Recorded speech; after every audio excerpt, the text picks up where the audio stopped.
So it's time, finally, after all these years of patience and watching your seniors participate in TEDx, it's finally your time to shine. You're going to change the world, you're going to be the next Elon Musk. Your revolutionary idea will eradicate world poverty and hygiene issues. Humans will finally venture out in space and find new forms of life, all because of you and your ideas. That was me screaming in my shower at 6 a.m., almost missing my school bus. So I know most of you are confused over here right now. So let me give you a quick recap of events. 28th of November, we students were informed in school about the TEDx event. 29th of November, well, me screaming in my shower on how I'm going to change the world. And then fast forwarded to the 10th of December, when the event was in 20 days as it was scheduled on January, I had written nothing. I had no idea on what I was going to talk about. I did not start my speech. So I knew this wasn't working out and I had to think of something. But then it struck me. It finally struck me. No, not the idea. I still couldn't think of an idea, but I knew what the problem was. I was having a creative block. A creative block, or a barrier to inspiration, can be described as the inability to access one's internal creativity. So now I had two very obvious paths in front of me. The first one was to back out, not give my speech, and blame it on a creative block. But the second one was to criticize myself and rather the idea of a creative block itself. And that's where I asked myself the question, is a creative block even real? Does it exist? Now let's leave all that behind and imagine that you're a student and you have to do your homework and your parent is doing his or her office work. After a while, both of you get up, have a sip of water, and take a break. Was it because you were having an homework block or an office work block? Well, again, the answer is no. Nothing as such exists. But if we wanted to, we could come up with a fancy name to find an excuse to not do our homework, like in homework block.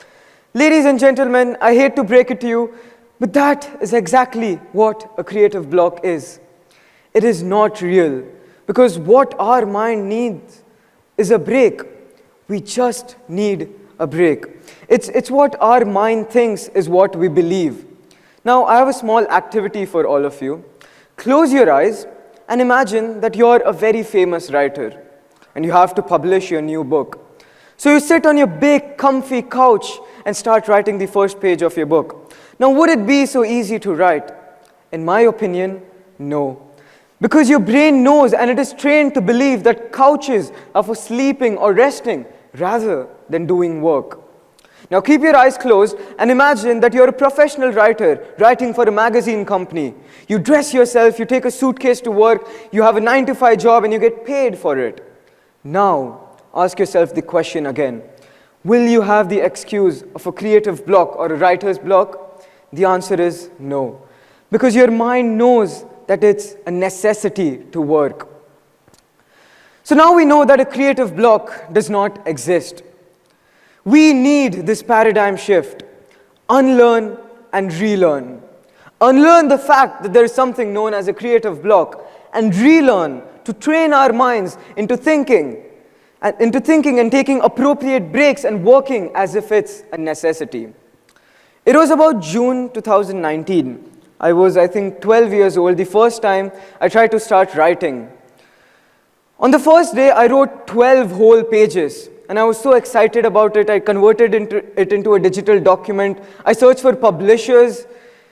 But on the second day, it was as good as forgotten. I tried to write again, but I just couldn't. And at that time, I blamed it on a creative block. While all I needed was some more experience, some more knowledge, I needed to take appropriate breaks. Many of us here might have heard the quote by the Roman Emperor Marcus Aurelius. Everything we hear is an opinion, not a fact. Everything we see is a perspective, not the truth.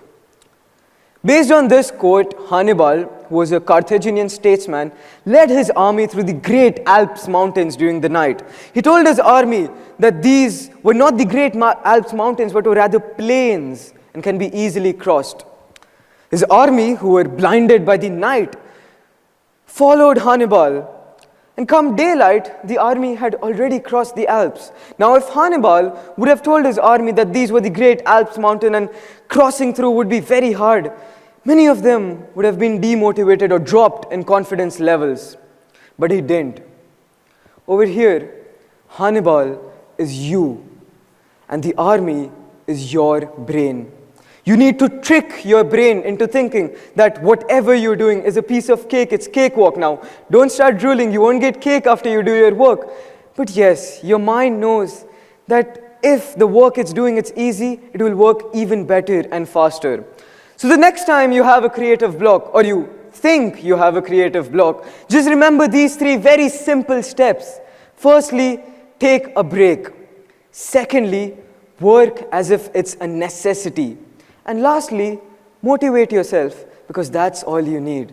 And remember, you are the best. Thank you.